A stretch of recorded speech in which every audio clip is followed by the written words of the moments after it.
¿Es posible aprender algo en 20 minutos? Nosotros decimos que sí. Bienvenidos a 20 para aprender. Acompáñanos en este espacio donde la falta de tiempo dejará de ser una excusa para seguir formándote. Suscríbete ahora y no te pierdas nuestros próximos contenidos. Hola, bienvenidos a este espacio 20 para aprender. Un espacio diseñado por Lógica X, donde en conjunto con líderes estamos compartiendo buenas prácticas, tendencias y muchos temas de tecnología alrededor de logística. El día de hoy tenemos una temática muy importante, que es cómo las organizaciones están creciendo y adaptando los nuevos modelos logísticos y tecnologías y temas laborales. Por eso, el día de hoy nos acompaña Nadia Olea de Olea Legal. Nadia, bienvenida, muchas gracias. Muchas gracias, Giovanni, de verdad. Yo agradezco un montón a Lógica y a Lógica X por estos espacios, porque venimos a entregar herramientas de valor para todas las redes que tiene Lógica, a todas esas redes de valor que están buscando asesorías, tips para los emprendimientos, cómo manejar sus empresas. Pues aquí estamos en ese espacio para darles todo el valor a ustedes, los empresarios. Nadia, pero antes de iniciar con este conversatorio, cuéntanos un poco qué hace Olea Legal y cómo ustedes están apoyando a los empresarios en Colombia. Pues bueno, lo primero que hay que decir, Johanny, es que Olea Legal es una empresa de servicios legales con varias unidades de negocio. Entre ellas tenemos una unidad de negocio que se llama Trade, que apoya a todas las empresas de transporte y logística en asesorías legales. Tenemos una unidad de negocio también muy importante que es Legal Lab. Legal Lab es una unidad de negocio especialista para quien quiere emprender, para las startups. Y aquí es donde queremos entregar un valor especial. Además de eso tenemos una parte corporativa, laboral, y pues tenemos todo un eje de valor para poder apoyar a todos los emprendedores y a todos los empresarios de Lógica. Toda una experta en temas legales. Sí, por supuesto, aquí estamos, y la idea también es que ustedes puedan aprender en este espacio cómo realmente ha venido cambiando el sector, porque hoy en día los abogados y todas las empresas no solamente están viendo la normativa, sino cómo integran la normativa a la realidad de los negocios. Uno de los ejemplos que podemos traer es cómo las empresas hoy en día están usando tecnología en el día a día. Por ejemplo, ustedes tienen sistemas de información. Todas las empresas tienen sistemas de información donde están coleccionando data de los clientes, data de las personas, y en ese sentido hay que tener unas normas de juego claras de cara a las industrias. Por ejemplo, en la industria de logística y transporte que manejamos, hoy en día, tanto como se mueve carga, se mueven datos. Y en ese sentido, los datos tienen que estar protegidos y tenemos que saber quién es el propietario. Así como sabemos quién es el propietario de las mercancías, tenemos que saber quién es el propietario de la data, cómo podemos protegerla. Entonces, una de las principales formas de proteger la información es tener unas reglas de juego claras en las industrias de cómo se puede manejar la data y cómo tienen que protegerla, y para eso también vamos a traer a una abogada que es experta en temas de tecnología y nos va a dar un poco de ampliación sobre la información. Que al final, con lo que tú nos estás diciendo, no es solamente un tema de tecnología, de datos, sino cómo nos vamos preparando también legalmente, porque muchas veces las empresas hoy en día están pensando desde una visión técnica, desde una visión más de nuevo, más dura, pero los temas legales no los están teniendo en cuenta. Es muy importante que hoy en día tengamos un concepto, y es, como lo tiene también Lógica, y es hablar de redes colaborativas o redes de valor. Y en estas redes colaborativas, si hablamos, vamos al plano del manejo desde que tenemos la mercancía, se produce, se transporta y se entrega. En esas redes colaborativas, que nosotros lo podemos llamar cadenas de abastecimiento, hoy en día están funcionando unas formas específicas de actuar, que es la competición. Entonces, estamos buscando empresas que compitan con nosotros, pero que también cooperen. Y en este punto es muy importante establecer unos acuerdos, primero acuerdos de confidencialidad muy fuertes, en los cuales vamos a saber qué información vamos a proteger.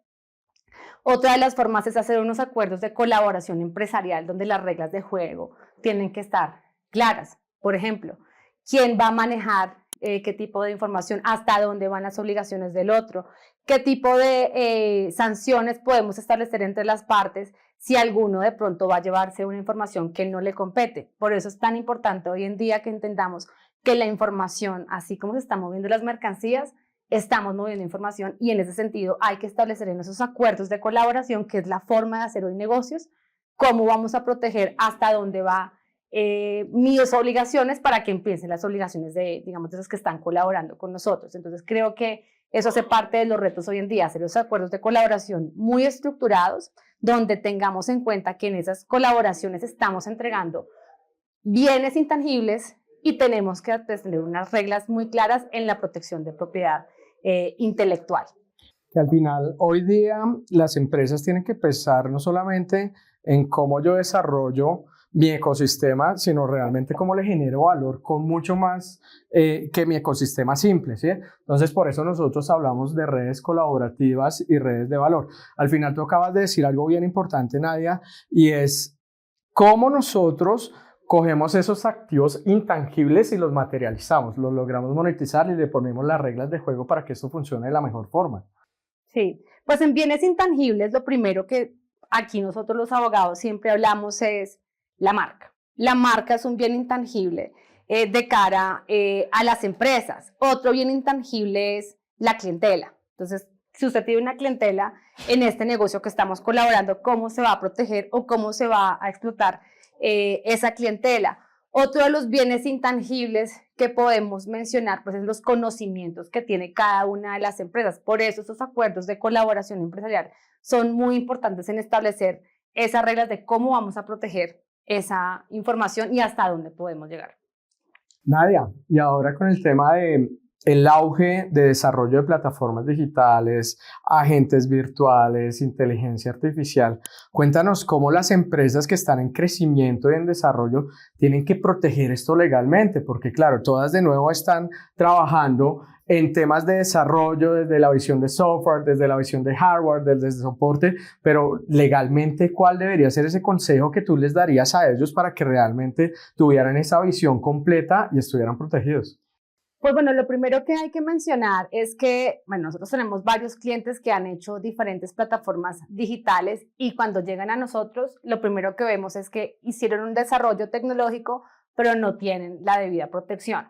Y un desarrollo tecnológico implica siempre contactar ingenieros informáticos, y los ingenieros informáticos tienen que entregar por lo menos un documento donde están cediendo sus derechos, vamos a decir en este caso para que lo entienda el público, sus derechos de autor o intelectuales en este caso, porque están entregando un trabajo del intelecto. Entonces, lo primero que tienen que hacer es, uno, un contrato de servicios con estos ingenieros, donde se establezcan las reglas de cómo va a ser el alcance de ese contrato, qué es lo que se va a desarrollar, y algo muy importante que nosotros siempre tenemos en cuenta en esos contratos es quién se queda con ese código fuente.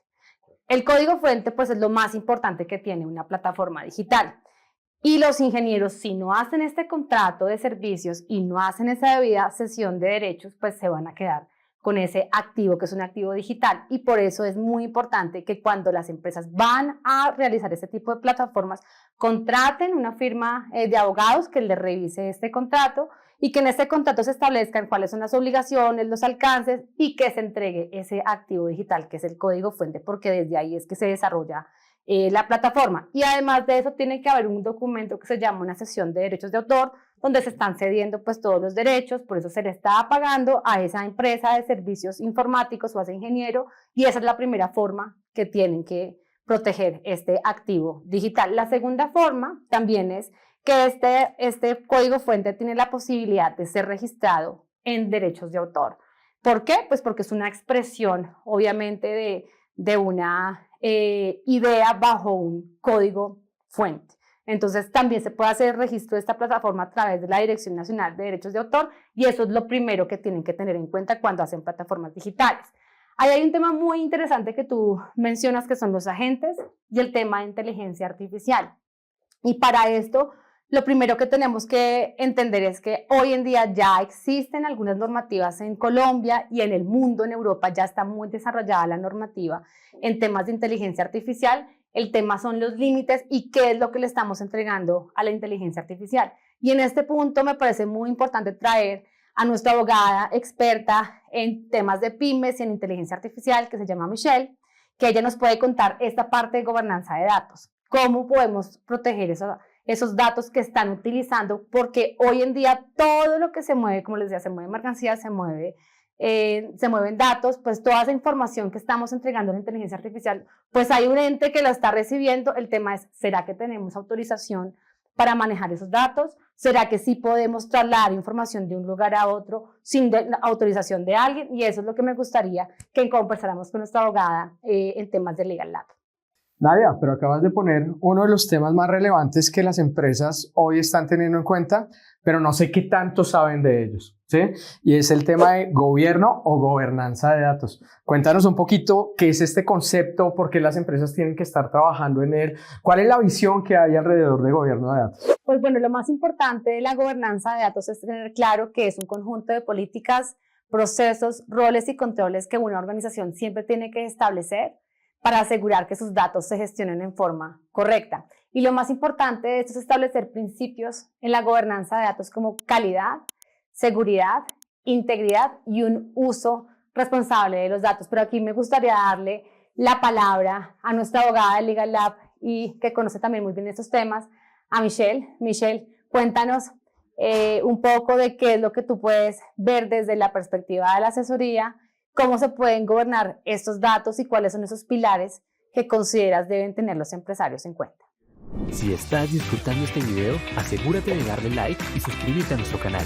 No olvides hacer clic en la campanita para recibir las notificaciones de nuestros nuevos videos. También puedes seguirnos en nuestras redes sociales y visitar nuestra web para conocer todo nuestro portafolio de formaciones online. Ahora sí, sigamos con estos 20 minutos para aprender.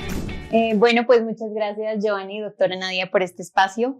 Y sí es importante que los empresarios tengan en cuenta, frente a la protección de datos personales, ciertas reglas que son importantes al momento de recolección de estos datos, ya sea como el nombre, correo electrónico, teléfono, dirección, cómo se van a manejar estos datos. Y es importante para no incurrir en infracciones legales, en filtraciones de esta información.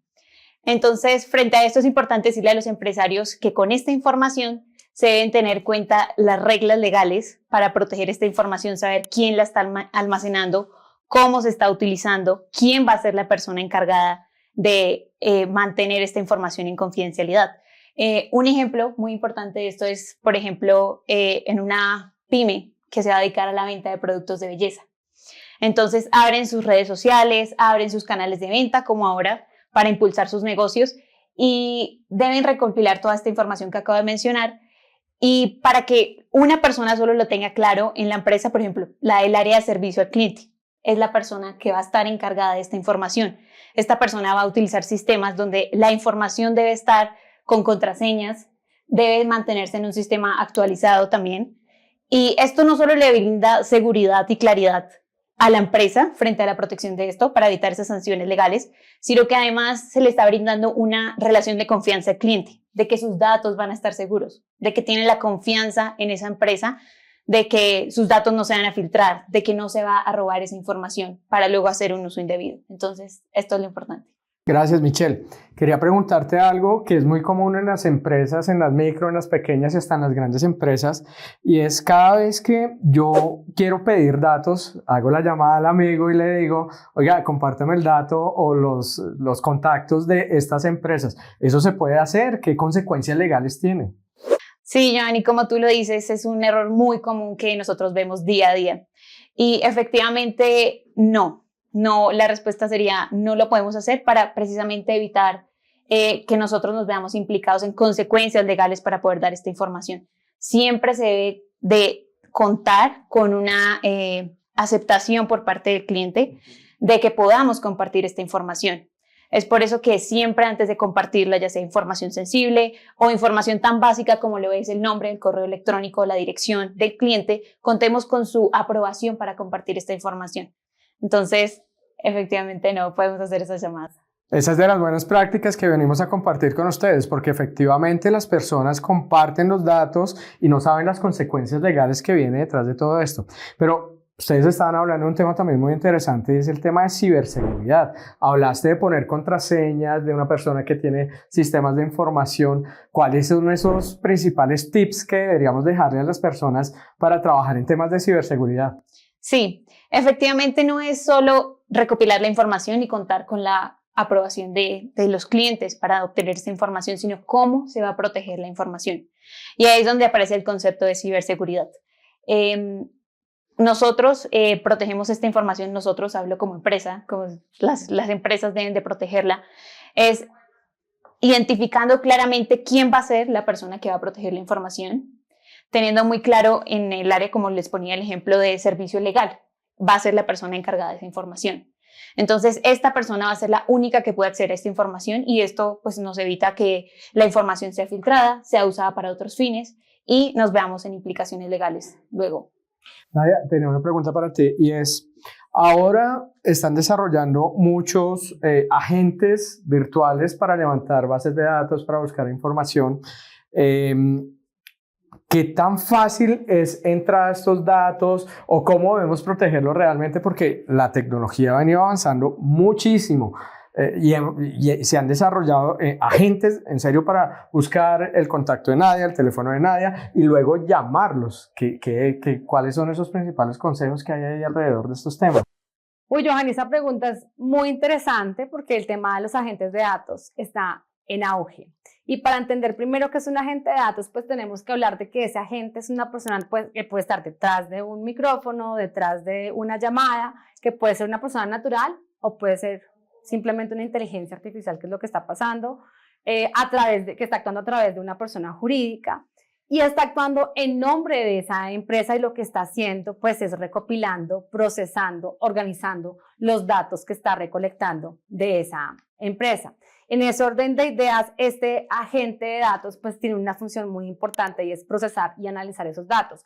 Pero para procesar y analizar esos datos lo que tenemos que entender es que tiene que haber sí o sí una autorización por parte de ese tercero. Y ustedes ven que en esas llamadas que nos hacen siempre, pues siempre nos van a pedirla por teléfono esa autorización, que si estamos dando esa autorización de datos personales y al momento que ustedes consientan, pues inmediatamente se están adhiriendo a ese consentimiento de sí, autorizamos la entrega de esos datos. Pero para eso hay que entender, y volvemos al tema de la gobernanza de datos, es cuáles son esas políticas que tienen de habeas data o de protección de datos personales las empresas. Entonces, si usted no tiene como empresario unas políticas de datos personales claras, una gobernanza de las del dato claro, pues lo que puede estar es violando normas de la Superintendencia de Industria y Comercio en relación con esa protección que es de ley de datos personales. En ese orden de ideas, pues hay unos principios que tenemos que entender alrededor de, primero, quién es el responsable en manejar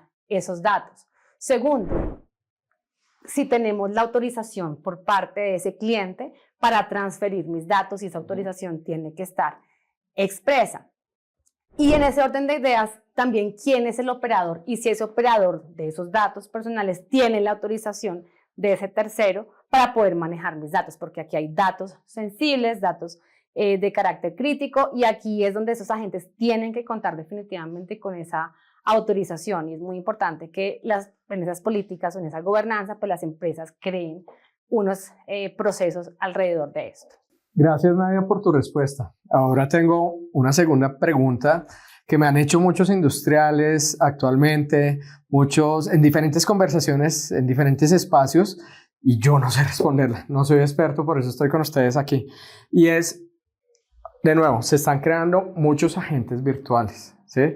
Que están llamando, pero no sé si existe en Colombia una regulación que exija que me diga, oye, lo estoy llamando, soy un agente virtual de tal empresa y el tema es esto. O si solamente puedo poner la persona o el agente a hablar y ya. Sí, Giovanni, es un error muy común entre los empresarios cuando empiezan a utilizar estas plataformas y herramientas de chatbots para responder, de atención al cliente, para recopilar esta información. Y la verdad y la respuesta es contundente y es sí. Sí se necesita que el cliente sepa que detrás de ese chatbot está una persona administrando y manejando sus datos de manera correcta y que esa información que ese chatbot está recopilando efectivamente va a tener la protección, va a estar en manos de una sola persona, esa información no se va a filtrar. Entonces sí es importante que que el cliente tenga el conocimiento y la seguridad de que su información va a estar no solo administrada por esa persona, sino también que va a tener plena seguridad en que esa información no se va a divulgar. Michelle, pero la pregunta para complementarla es, ¿tengo que decir que soy un agente o no? Sí, la respuesta es sí, un sí contundente. Deben decir efectivamente que es un agente y de todas maneras esto no exime que la empresa después deba responder si llegan a haber alguna falla, si alguna información se filtra. La empresa siempre debe haber una supervisión humana detrás de este agente. Entonces sí es importante que se diga efectivamente que están haciendo uso de una inteligencia artificial de esos datos. Y segundo, que va a haber plena confianza en la protección de esos datos. Bueno, definitivamente una conversación muy enriquecedora, nos deja muchos aprendizajes. Yo quisiera concluir con unos temas bien importantes que tienen que tener en cuenta, gracias a ustedes, al conocimiento que compartieron con nosotros el día de hoy, los temas de ciberseguridad, los temas de derechos de autor, derechos patrimoniales. Bueno, ustedes saben más de este contexto que yo. Todos los temas de gobierno de datos son súper importantes y relevantes que los empresarios el día de hoy tengan en cuenta. Nadia, no sé si me quieras complementar con algo.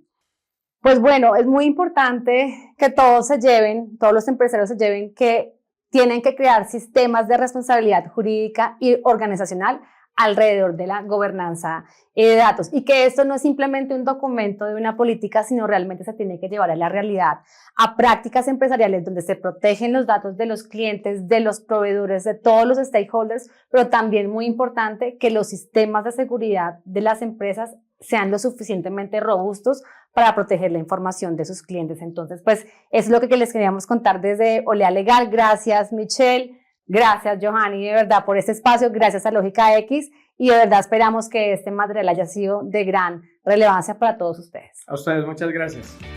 Gracias por ver este video. Si te gustó, dale like y compartir. No olvides suscribirte a nuestro canal y seguirnos en nuestras redes sociales. Además, recuerda visitar nuestra página de formaciones online para seguir aprendiendo con nosotros. Hasta la próxima.